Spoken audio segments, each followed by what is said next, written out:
బంగ్లాదేశ్ ప్రధానిగా తారిక్ రహమాన్ బంగ్లాదేశ్ ప్రధానిగా ఉండడం భారత్కు లాభమా నష్టమా? బంగ్లాదేశ్ ఎన్నికల ఫలితాల్లో కీలక పరిణామం చోటు చేసుకుంది. దాదాపు 25 సంవత్సరాల తర్వాత బంగ్లాదేశ్ నేషనలిస్ట్ పార్టీ అధికారం దక్కించుకుంది. తాజాగా జరిగిన పార్లమెంట్ ఎన్నికల్లో బీఎన్పీ మిత్రపక్షాలతో కలిసి 299 స్థానాలకు గాను 212 చోట్ల విజయం సాధించింది. దీంతో ప్రభుత్వాన్ని ఏర్పాటు చేసే దిశగా బీఎన్పీ రెడీ అవుతుంది. అయితే తారిక్ రహమాన్ బంగ్లాదేశ్ ప్రధానమంత్రిగా బాధ్యతలు తీసుకోనున్నారు. షేక్ హసీనా ప్రభుత్వం పతనం తర్వాత అధికారంలోకి వచ్చిన తాత్కాలిక యూనస్ ప్రభుత్వం భారత్కు వ్యతిరేకంగా ఉన్న సంగతి తెలిసిందే. అంతేకాదు ఇటీవల మైనార్టీలపై ముఖ్యంగా హిందువులపై వరుస దాడులు జరిగాయి. మరి తారిక్ రహమాన్ ప్రధాని అవ్వడం భారత్కు లాభమా నష్టమా అనేది ఇప్పుడు మనం తెలుసుకుందాం. బంగ్లాదేశ్ మాజీ అధ్యక్షుడు జియావుర్ రెహమాన్, మాజీ ప్రధానమంత్రి ఖలీదా జియా దంపతుల కొడుకే తారిక్ రహమాన్. 2001 నుండి 2006 మధ్యలో రెండోసారి ఖలీదా జియా ప్రధానిగా ఉన్నప్పుడు తారిక్ రహమాన్ ప్రభుత్వంలో కీలకంగా వ్యవహరించారు. అప్పుడే ఆయనపై పలు అవినీతి కేసులు నమోదవడం సంచలనం రేపింది.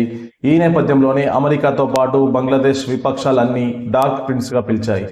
ఆ తర్వాత హసీనా ప్రభుత్వం అధికారంలోకి వచ్చిన తర్వాత రెహమాన్ ఓ కేసులో అరెస్ట్ అయి బెయిల్పై రిలీజ్ అయ్యారు. అనంతరం అనారోగ్యానికి గురైన తారిక్ చికిత్స కోసం 2008లో లండన్కి వెళ్లారు. అప్పటి నుంచి ఆయన అక్కడే ఉంటూ బీఎన్పీ కార్యకలాపాలు పర్యవేక్షిస్తున్నారు. గత ఏడాది డిసెంబర్లో తల్లి ఖలీదా జియా అనారోగ్యానికి గురవడంతో రెహమాన్ 17 ఏళ్ల తర్వాత బంగ్లాదేశ్కు వచ్చారు. డిసెంబర్ 30న తల్లి చనిపోయారు. ఆ తర్వాత తారిక్ రహమాన్ పార్టీ బాధ్యతలు స్వీకరించారు. ఇటీవల షరీఫ్ ఉస్మాన్ హాదీ హత్య చేయడం, ఆ తర్వాత మైనార్టీపై దాడులు, హింసాత్మక ఘటనలు పెరగడంతో బంగ్లాదేశ్లో అస్థిరత నెలకొంది. ఈ సమయంలో రంగంలోకి దిగిన తారిక్ రహమాన్ బంగ్లాదేశ్ ఫస్ట్ నినాదంతో ఎన్నికలకు వెళ్లారు. విస్తృతంగా ప్రచారం చేశారు. తాజాగా జరిగిన ఎన్నికల్లో విజయం సాధించి ప్రధాని బాధ్యతలు చేపట్టనున్నారు. యూనస్ తాత్కాలిక ప్రభుత్వంలో భారత్ బంగ్లాదేశ్ మధ్య సంబంధాలు దూరమయ్యాయి. గత 18 నెలలుగా ఇరు దేశాల మధ్య ద్వైపాక్షిక సమావేశాలు జరగలేదు. ఈ ఎన్నికల్లో బీఎన్పీ గెలవడం కీలకంగా మారింది. మరోవైపు ప్రధాని మోడీ కూడా ఎక్స్లో ఎన్నికల ఫలితాలపై పోస్ట్ చేశారు. ప్రజాస్వామ్యం, ప్రగతిశీల బంగ్లాదేశ్కు భారత్ ఎప్పుడు కూడా అండగా ఉంటుందని హామీ ఇచ్చారు. ఆయన పోస్టుకు బీఎన్పీ కూడా ధన్యవాదాలు తెలిపింది.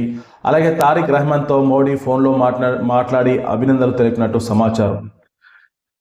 అయితే తారిక్ రహమాన్ బంగ్లాదేశ్ ప్రధానిగా ఉండడం భారత్కు కలిసొచ్చే అంశమని అంటున్నారు నిపుణులు. ఈ ఎన్నికల్లో పోటీ చేసిన జమాత్-ఏ-ఇస్లామీ పార్టీ భారత్కు వ్యతిరేకం. అయితే తారిక్ రహమాన్ ముందు నుంచే ఆ పార్టీని దూరం పెట్టారు. ఇది కొంచెం భారత్కు కలిసొచ్చే అంశం. భారత్కు రెహమాన్ సానుకూలంగా వ్యవహరించే ఛాన్స్ ఉందని రాజకీయ నిపుణులు చెప్తున్నారు. అయితే రెహమాన్ తల్లి ఖలీదా జియా పాలనలో భారత్తో సంబంధాలు అంతగా ఉండేవి కావు. కానీ రెహమాన్ నేతృత్వంలోని పరిస్థితులు మారే అవకాశం ఉందని రాజకీయ విశ్లేషకులు చెప్తున్నారు. గతంలో కూడా రెహమాన్ భారత ప్రయోజనాలను గౌరవిస్తామని ఒక ఇంటర్వ్యూలో చెప్పారు. తాను రీసెట్ కోరుతున్నానని, ఇది 2 దేశాల నిర్ణయాలపై ఆధారపడి ఉంటుందని చెప్పారు. ఉగ్రవాదంపై పోరుకు సహకరిస్తామని, తీస్తా నది జలాల సమస్యను పరిష్కరించుకుంటామని, అలాగే హిందూ మైనారిటీలకు రక్షణ కల్పిస్తామని హామీ ఇచ్చారు. ఇక సరిహద్దు నియంత్రణ విషయంలో రెహమాన్ సర్కార్ ఎలాంటి నిర్ణయం తీసుకుంటుందనేది ఇప్పుడు ఆసక్తికరంగా మారింది. ఈ ఏడాది పశ్చిమ బెంగాల్, అస్సాంలో అసెంబ్లీ ఎన్నికలు జరగనున్నాయి. దీంతో అక్రమ వలసదారుల అంశం కీలకంగా మారింది. బంగ్లాదేశ్, భారత్ మధ్య సుదీర్ఘంగా 4100 కిలోమీటర్ల సరిహద్దు ఉంది. 2024 జూన్ తర్వాత 1000కి పైగా చొరబాటు ఘటనలు జరిగాయి.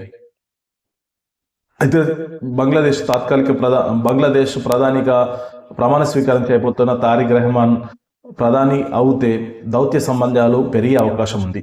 మరోవైపు భారత్ బంగ్లాదేశ్ మధ్య ప్రతి సంవత్సరం $14 బిలియన్ ద్వైపాక్షిక వాణిజ్యం జరుగుతుంది. ఇందులో దాదాపు $10 బిలియన్ దాకా మనకి వాణిజ్యం మిగులు ఉంటుంది. భారత్ నుంచి బంగ్లాదేశ్కు కాఫీ, టీ, ఆటో విడిభాగాలు, ఉక్కు, స్టీల్, విద్యుత్, పత్తి, ప్లాస్టిక్ లాంటివి దిగుమతి చేసుకుంటుంది. బంగ్లాదేశ్ దిగుమతి చేసుకునే పత్తిలో 80% మన నుంచే వెళ్తుంది. ఆ దేశ ఆర్థిక వ్యవస్థకు భారత్ కీలకంగా ఉంది. అందుకే దేశ ప్రయోజనాల దృష్ట్యా భారత్తో రెహమాన్ దౌత్య సంబంధాలు పెంచుకునే ఛాన్స్ ఉన్నట్లు రాజకీయ నిపుణులు భావిస్తున్నారు.